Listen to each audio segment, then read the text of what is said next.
Hello again. I think we'll get started. I know there's still some people flowing in, but we do want to keep on schedule. So the next presenter is Jeff McDaniel.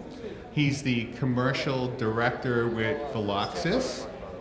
Jeff drives Velocys's commercial activities, has established a leadership position in the synthetic fuels market. Jeff's background includes roles at Battelle Memorial Institute and General Electric. He has a BS in chemical engineering from Texas A&M and an MBA and MS in environmental studies from the University of Michigan, and we look forward to hearing your proprietary view. Thank you, Jeff. So, Giga Maggies. There we go. Always, you can't really do that when you live in Columbus, Ohio, and you're based there, and you also graduated from the University of Michigan. It's tough to say "go blue" up there. That provokes a pretty negative response. So, thanks for coming in. So far today, much of the discussion has, as it should be, been centered around shale gas and shale oil, and the fundamental changes that is having in the energy marketplace. I'm going to take a slightly different view or focus on a different area, which is a broader shift in the energy mix and what that might mean for as one specific application, of which I think it serves as a proxy or example for other areas we'll see in the natural gas area. So with that, we'll begin, but first, take a quick view of that picture. We're going to come back to it, and I'll get to it in just a minute. So I want to take a step back in time, way back in time, which, what I do here.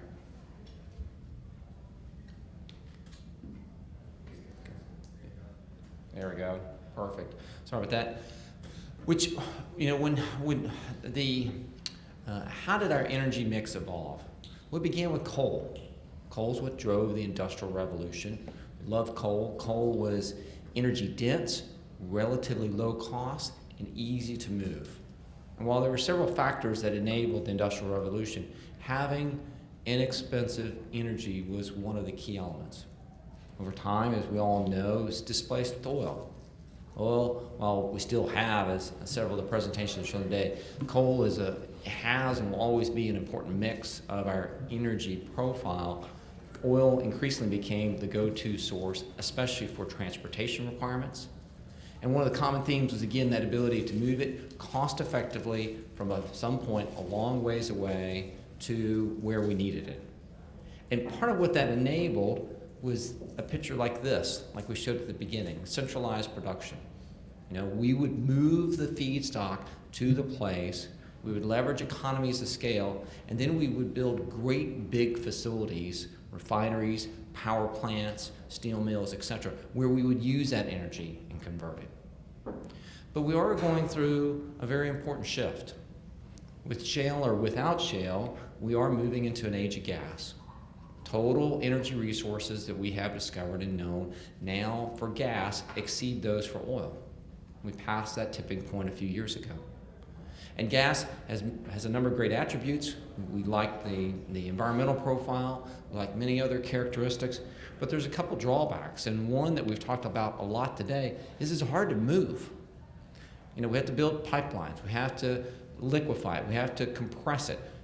We don't have that same advantage that we do with coal and oil.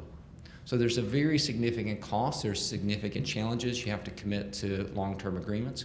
There's a lot going on there, will continue to be, but this is one of the barriers. And the other barrier is it's hard to use in our transportation infrastructure.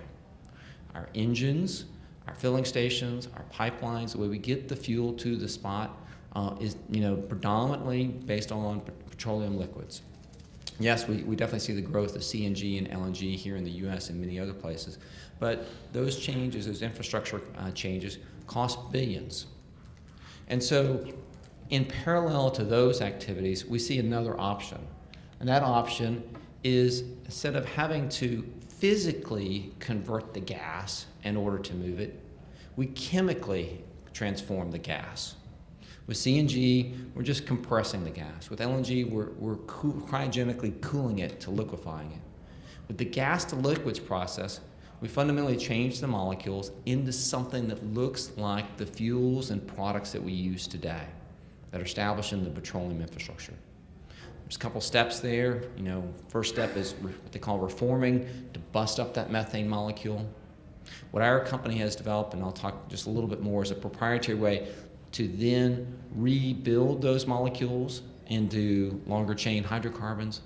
And finally, there's an upgrading or hydrofinishing step that makes the ultra-low sulfur diesel, jet fuel, or other hydrocarbon product that you need. So this is known. This sounds like, okay, this is great. So we have all this gas.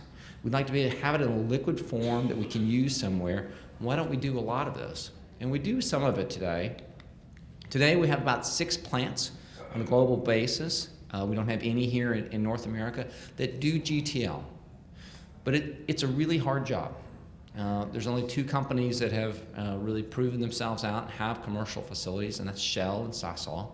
And the picture you see there is one of the Fischer-Tropsch reactors for Sasol's facility in Qatar. And if you're a chemical or mechanical engineer, this thing is it's a marvel. Working on one of these reactors.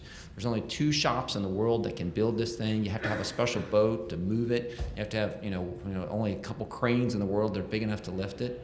It's a true mega scale project with a true mega scale ticket price. These projects are, in the tens of billions of dollars typically. They take 5 years, maybe a decade to design and construct. Huge effort. And at the end of the day, there's just not many places in the world we have that much gas at a low enough cost to justify and build these facilities. The most recent one was completed in Nigeria. It took over a decade. Now there's activities in Mozambique and a few other spots in the world where it makes sense, and it will continue to make sense. But wouldn't it be great if we could take GTL and apply it more broadly? We could use it where the gas is. And our view is that we can, but we need to think smaller in terms of how we do GTL and how we do some of these other production processes that can use natural gas as a feedstock. Well, in order to do that, we need to change fundamentally how we approach GTL. Instead of having large, bespoke, one-of-a-kind, mega-scale project, we want to have standardized solutions based on a novel technology. What you see in that picture there is one of our commercial reactors that we've designed and built for our first commercial reference plant, which I'll talk more about in just a minute. Now, these aren't the same scale. These are widely different production scales. But the cost effectiveness, which is what really matters, is very comparable. So we've been able to break economies of scale with the economies of mass manufacturing and standardization. That's what we're all about, is then enabling what we call smaller scale gas-to-liquids projects that would produce between nominally 1,000 and 15,000 barrels per day. Who we are, just a quick blurb on who we are, is our company's Velocys. Our sole focus is on in providing the technology and helping drive these smaller scale GTL projects. We're around 100 staff between our 3 offices in the UK, Houston, and Ohio. And we have put a huge amount of time and effort to get to this point where we've proven out the technology and are advancing with our first commercial facility. So enough about that. I'll talk about, well, what does this mean? What are the benefits? How does it work? Where does it make sense? I think one of the key advantages of GTL is it can utilize undervalued, or in essence, wasted resources. The classic example today is flared gas. We flare enough gas from associated with oil production today to meet all of Germany's needs. It's around 5% of our total gas production we just burn because we can't move it effectively to where it needs to be. But that's not the only example. There's many places where we know the gas is there. We know it would be really low cost to produce. However, there's just no way to get that gas from where it is to a market in an effective way. That gas is stranded today. And there are other areas where either it's associated gas or in some cases a renewable gas, another feedstock that is available, it's known, but we don't have an economical way to unlock it and utilize it. Another should we say, advantage of smaller scale GTL is it gives us more flexibility. You know, if you're building a $10 billion facility, you really have to just focus on, the very high volume diesel and other fuel products that are being made. We have more with smaller scale GTL, really enables us to tailor it to the specific application, the specific market, the specific needs in that area, and tune the project in terms of scale, product mix, etc., that are required to provide the attractive returns.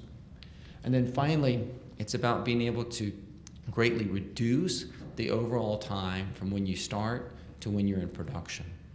And part of that is we move to smaller standardized reactors that enables us to apply a modular approach. Some of the places we're working with clients are in frigid climates. And when you're in those areas, typically the cost for a traditional stick-built facility are very high because you have a short construction window, possibly, just because it's really hard to build things when it's in sub-zero weather. With a modular approach, what that allows us to do is two things. One, we can do several of the steps in parallel. Namely, we can do the site preparation and module design and fabrication in parallel. And secondly, we can do roughly 70% of all the work in a controlled environment, whether it be at Houston or some other part of the world. Then we can deliver those modules to the site, construct them in a much more timely manner, and reduce the overall time and cost associated with constructing the GTL facility. So, that's you may be saying, well, Jeff, that sounds really great, but we're talking about a world where today prices are around $50 a barrel on a good day, and not expected to get high anytime for quite some time. Does GTL still make sense? And my answer is, it definitely does. Not broadly, not everywhere, but there's a number of places where GTL makes sense, provides very attractive returns. And one thing I'd like to point out here is there's a little bit of a fallacy to say, well, GTL can't make sense or won't make sense. Even in today, if you had a GTL facility, a small GTL facility operating today in the U.S., you'd probably be making really nice returns. Production costs or Henry Hub gas prices are less than $3 a barrel. Crude diesel, ultra low sulfur diesel prices, rack prices are over around $60 a barrel. That's sufficient margin. So you could do it, but I'd have to say going from natural gas in North America to diesel does not provide sufficient returns at this stage to excite investors to move ahead with new projects. So where we are focused is on three specific niches within the GTL area. And sometimes projects can leverage multiple, can fit into more than one of these niches. But those are, first, those cases where you have really low cost feedstocks. Other cases where you're in really remote locations, you have a significant demand, notably for diesel, and I'll talk a little bit more about that. And thirdly, where you're able to produce premium products that are currently derived from the petroleum refineries. So in the case of the first one, I mentioned a little bit this in terms of low-cost feedstock, associated gas, stranded gas, and I'll highlight one in the U.S. where we're able to leverage landfill gas coupled with natural gas to reduce the overall cost of the feedstock. On the second item, in terms of isolated markets, what do you mean by isolated markets? There's a couple clear examples of that. One is actually mines. We don't think about mines, but we have hundreds of mines, often located in really remote areas, and they happen to use, say 2,000 to 5,000 barrels per day of diesel moving those big vehicles back and forth. And oftentimes, but not always, but oftentimes it happens that there's a natural gas resource close by, but they're really long ways in terms of the transportation costs. So we're working with a number of companies about how we custom tailor a facility that uses the gas that's available nearby to produce the diesel that they need there at the source. So it fits in a number of locations. Other areas where this makes sense is some of the remote, frigid areas where they have gas reserves. They need to be able to support their local economy effectively, and they just love to have a small diesel production facility, in essence, a mini refinery there to support it. On the third one, I'll highlight this a little bit. We're currently developing a project in Ashtabula, Ohio. It's on right on the Lake Erie shores east of Cleveland. This project will be producing nominally around 5,000 barrels per day of specialty products. And by specialty products, I'm talking about what we call hard, medium, and low or soft waxes and drilling fluids. And the reason why we're focused on those is simply the pricing that's available. And these are products you often sell in terms of cents per pound instead of dollars per barrel. If you convert those to a barrel basis, which we all think about, you can see prices 200 or plus, or 200 or greater dollars per barrel for the product mix that's made. And fortunately for us, Shell and Sasol have done a great job of seeding the market. These products, the FT products themselves, are clean, they're pure, they have a number of desirable characteristics. People want the products, and it fits into those niches that are well proven. So with that, actually I forgot about this slide. And then, of course, maybe not if, but when oil prices climb, and there's no magical point, generally as oil prices go up, that means there's more opportunities. But obviously, if they start to return into areas where you're talking 60 plus $70 per barrel, then that opens up the door for many, many opportunities for GTL in North America and more broadly. So let's talk about, where we are today. What's the status?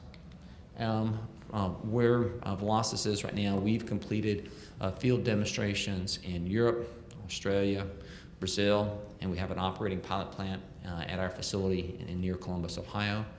And last year, we formed a joint venture and are beginning construction or under construction at this point in time with our first commercial facility. That plant that you see there is outside of Oklahoma City, and it is located next to one of Waste Management's landfill sites. The joint venture includes 2 Fortune 500 companies, Waste Management and NRG Energy, along with Ventec, a local module fabricating and engineering firm here nearby in Pasadena, Texas.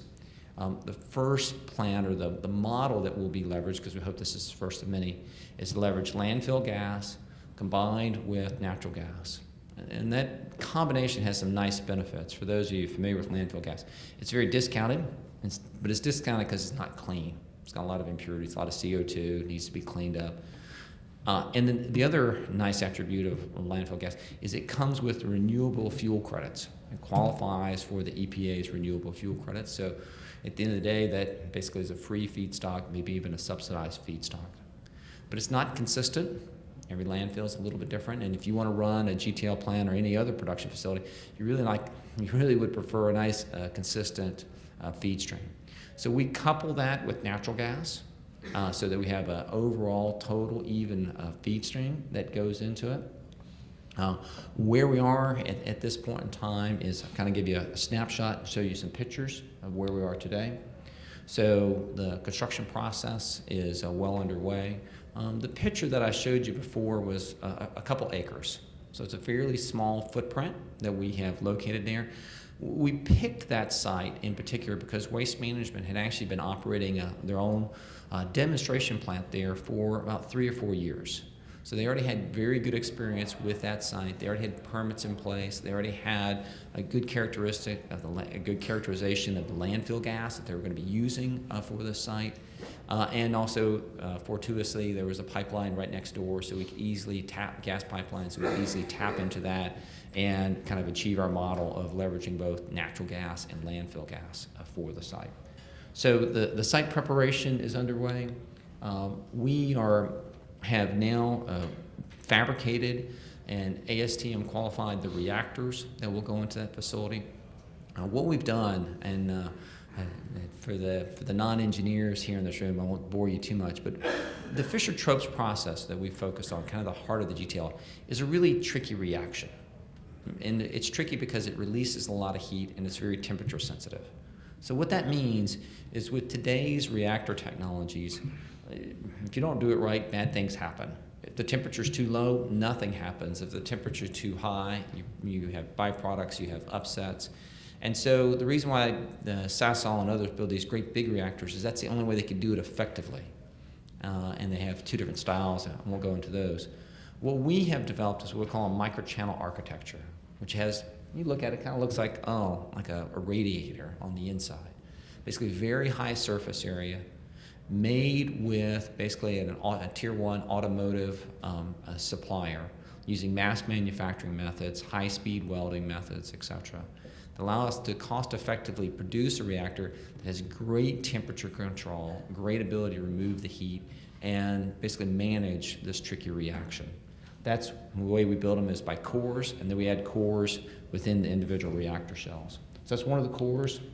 This shows the pressure vessel being welded onto the side, to the exterior of the cores. We have 4 cores arranged within the individual reactor. And there you see the finished reactor, one of the finished reactors that's gone through the full ASTM qualification process.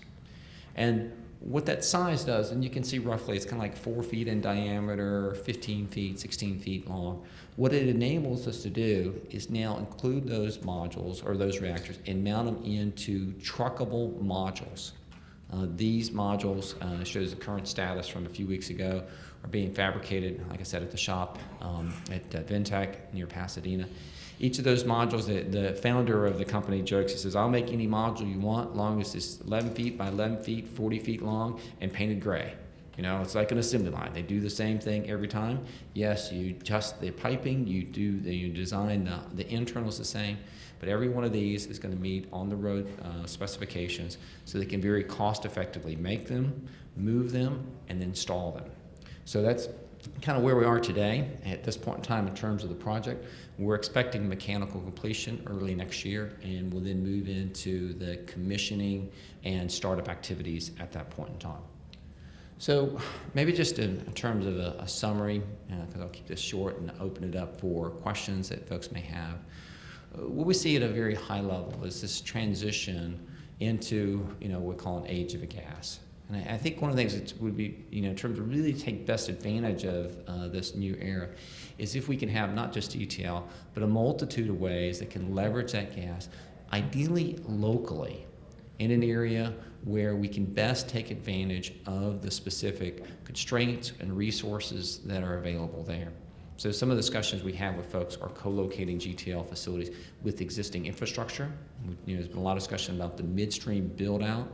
As that midstream build-out occurs, there's still many pockets where it'd be great if they could use more gas there, and also because they already have the infrastructure and some of the utilities, et cetera, it helps reduce the overall capital cost for the GTL facility. Since these are in a modular manner, the overall footprint is relatively modest, so we can kind of shoehorn in, so to speak, one of these GTL facilities where it's available. We think these smaller projects really kind of enable GTL to move into the mainstream. Today, if you want to do GTL, there's only 2 people who can do GTL, the big players. With this, it enables many opportunities in many more places to think about another use for gas. And we're finally at that point where I think with any new process technologies, there are a number of key milestones. One of those key milestones is getting commitment for the first commercial scale facility. Another one is getting it up and running, improving it, and getting it lined out. And we hope to be at that second one here very shortly. As we interact with the capital markets about financing for our Ashtabula facility and other facilities, kind of the cleared feedback is like, wow, it's coming. It's almost there. And once you get it up and running and proven, then that really opens the door to many more opportunities. I've been at this role for a long time, and the vast majority of the oil and gas industry said, wow, Jeff, that's really great. You tell me, when I can be, customer number 3. All right, so we got customer 1 set. Customer 2 is actually going to be ourselves. We're just doing it ourselves at the plant. And then, I'll begin ready to take that order book for those customer number 3s. So that's just a quick highlight about GTL and the things we're doing. I'm very happy to answer questions about GTL more broadly or the specific projects that we have underway at this time. Thank you.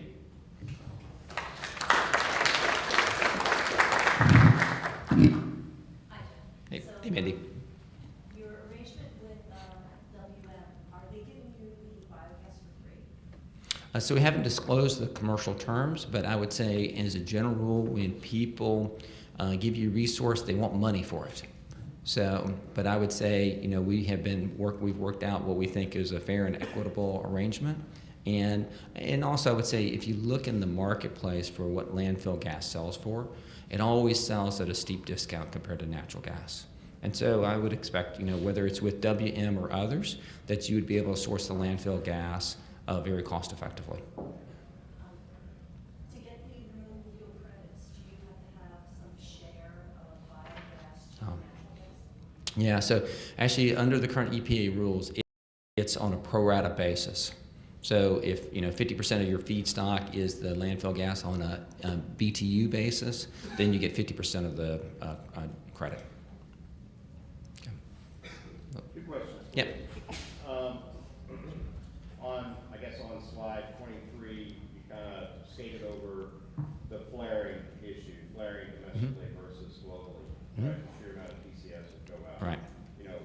We are all aware, especially those of us upstream in North Dakota, where Yeah. you see it everywhere. It just makes sense, both morally, perhaps economically, but not necessarily geopolitically. So that's question one. Question two would be, again, both of these are strategy questions. How do you see, certainly domestically, where your buyers would be on the operator side, on the midstream side, people like Kinder and or Energy Transfer, and then in turn, how, especially since you guys are basically in a refinery, how are you competing directly against just your standard cryo-frac, gas plant that those companies would otherwise be building to provide gas to city gates? Right. Okay, so there's a lot there. So let me start with the first one, which is on flaring. Being able to apply GTL to the flaring problem has been kind of the holy grail for a long time. We have this resource. Can't we just convert the gas into a liquid? If nothing else, be able to move it along with the crude stream. And but that application, especially in North Dakota, where you have while they look really large, the quantity of gas at any individual well is pretty small. To put it in context, typically if you were to put a GTL facility on a single flare in North Dakota, it would yield somewhere between 50 and 250 barrels per day. That's across the state. If you were to gather all. Oh yeah, so if you would gather it, that's it's so. all across the Williston Basin. That's right. So it is. Believe me, we have lots of discussions there, and part of our target, we are working actually actively with an engineering firm on putting together a package design for basically a GTL system to go after flaring. It is not the easiest application to start with. Some of the things you have is your gas, if it's on an individual well, depletes very quickly. If on the other hand, if you want to put in a gathering system, it's like, okay, well, if you're going to gather it, why don't you just put in a gas, then it's kind of, okay, is it better just to put it in a gas plant and put it in the pipeline, or do you do GTL? So this kind of bleeds to your third question. Well, we do see once GTL is fully proven, it starts to become in essence, kind of a competitor or another option for gas processing plant. And it really kind of turns out, well, which one's going to provide better returns for that midstream player? We're in discussions with a number of the midstream players. I would say right now, in terms of their overall appetite, they fit into that customer number 3 category, because they don't do new technology. So actually, where a lot of our focus right now in terms of the next suite of projects, each of them are fairly niche projects, and they have a profile, or they have a customer or a driver who sees some long-term strategic benefits or has a unique site where, like, well, the only thing I'm ever going to be able to do with this is GTL, so I'm willing to go ahead and start putting some money into early engineering, site preparation, et cetera, to support that. And so that's kind of the profile of folks that we go after. Ultimately, one of the questions is like, so where does GTL fit? Is it upstream? Is it midstream? Is it downstream? It has a little bit of elements of all of that, and that's one of the challenges associated with it. I think it probably looks more like a midstream play in the U.S. and more like an upstream play generally outside of the U.S. because where the drivers there is more of, I have a natural gas reserve that I can't make good sense out of right now, and I'd love a way to be able to monetize it. And so some of our discussions are with the big NOCs in Southeast Asia and elsewhere who face that problem. So did I hit all of the questions? Okay, all right, great. Others? You had a slide that showed the products that Yep. process. Is it one or the other? Ah. Or can you sort of diversify what products come out? Is there a sort of standard as to what percentage is upstream? Thanks for that. So in the upgrading or finishing step, you do have some ability to flex in terms of which products you want to make. In the case of the current project we're developing, you can kind of think of, in essence, just trying to fractionate, or what you get out of FT is a mix of molecules. If you want, you can take those bigger molecules, break them down to the size so they make ultra-low sulfur diesel. FT makes a great fuel. Just as a one side note, for the 24-hour, for any car racing fans, the 24-hour race at Le Mans, for the first time about 5 years ago, was won by a diesel vehicle. That diesel vehicle was using Fischer-Tropsch diesel, and every year since then, the race has been run by a car using Fischer-Tropsch diesel. It has great combustion characteristics in a diesel. But to answer your question specifically, you can tune it, but once you tune it, you kind of lock in. So maybe back to an earlier point, what you want, in our case, what we will be looking is having long-term contracts. And this gets to a point that I didn't hit. I think one of the things that GTL does offer players in the industry is one option to address some volatility. Because if I put on my GTL project owner perspective, I really want to have some assurity on the gas supply, and I need assurity on the offtake, especially if I'm getting third-party financing to be able to support that. That's not something gas producers and everyone want to do for their entire portfolio. But having that as one element, okay, I can lock in, because I can tell you, if I look at where production costs today are in the Marcellus, because that's where I am, I can offer a much better price on a long-term basis than where those production costs are. I can basically guarantee, an attractive margin for both the gas producer and the product off-taker, and that's why we're in discussions with them. Yeah. When you use the term refinery, Yep. gas and diesel, what environmental permitting issues do you have, and groundwater contamination issues do you have? Because with gas, it's clear, it's Mhm. different than actual clear gas, fuel and sea fisheries and stuff like that. Okay. Yeah, so actually, from overall environmental profile, the GTL process, it doesn't produce any tricky byproducts, so that's one significant advantage of it. And I'd say, actually, one of the environmental, should we say, constraints we always look at is actually water availability from a cooling standpoint. So it's not that it actually is being incorporated into the product. That's actually the most notable one. There's no significant air emissions. As an example, for the 5,000 barrel per day facility that we're advancing in Ohio, it doesn't require, it's below the threshold that would require federal EPA approval. So we have, in that case, we have gone through the Ohio state regulatory process, and we've secured both the air and water permits. So the overall profile for the GTL production process is pretty attractive. I mean, yes, there are elements that have to be addressed. And then on the combustion side, because the FT products don't have any aromatics, they don't have any of these complex molecules that sometimes don't burn well and produce soot, the tailpipe emissions profile for both jet engines and diesel engines is significantly improved compared to using even today's ultra-low sulfur diesel. So that's one of the, should we say, side benefits associated with GTL is the overall environmental profile we think is improved. But the key driver is just all about the economics. Can we take a lower cost feedstock and produce a higher value product? Is that the best way to take advantage of that resource? Okay, anything else? Great. Well, thanks for your time. I think that lunch is the next session, and I think it's supposed to start pretty soon. Thank you, Jeff. Okay, thank you.